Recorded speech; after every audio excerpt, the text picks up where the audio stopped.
প্রতিদিন এই পৃথিবীতে কোটি কোটি মানুষ জন্মায় আর কোটি কোটি মানুষ মারাও যায়। কেউ কাউকে মনে রাখে না।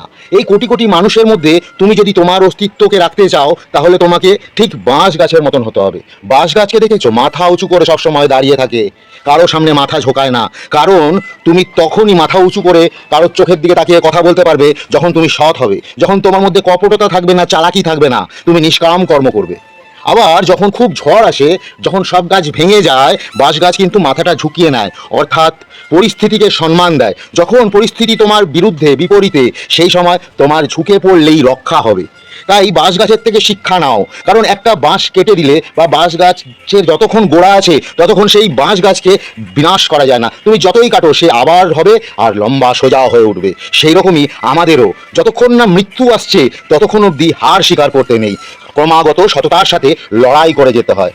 আর সবচেয়ে গুরুত্বপূর্ণ কথা, বাঁশ গাছ কেটে দিলেও সেই গাছ আমাদেরকে জীবন প্রদান করে। অর্থাৎ এই যে বড় বড় বাড়ি তৈরি হচ্ছে, তার কাঠামোটা বাঁশ দিয়েই তৈরি হয়। বাঁশ গাছ শুকিয়ে গেলে জ্বালানির কাজে লাগে, এবং যতই কাঠ তুমি জ্বালাও সবচেয়ে ভালো কিন্তু এই বাঁশ জ্বলে, জেনে রেখো। তাই নিজেকে ঠিক একটা বাঁশ গাছের মতন তৈরি করো, মাথা উঁচু করে যাতে বাঁচতে পারো, এবং মৃত্যুর পরও তোমার অস্তিত্ব যেন এই পৃথিবীতে থেকে যায়। রাধে রাধে।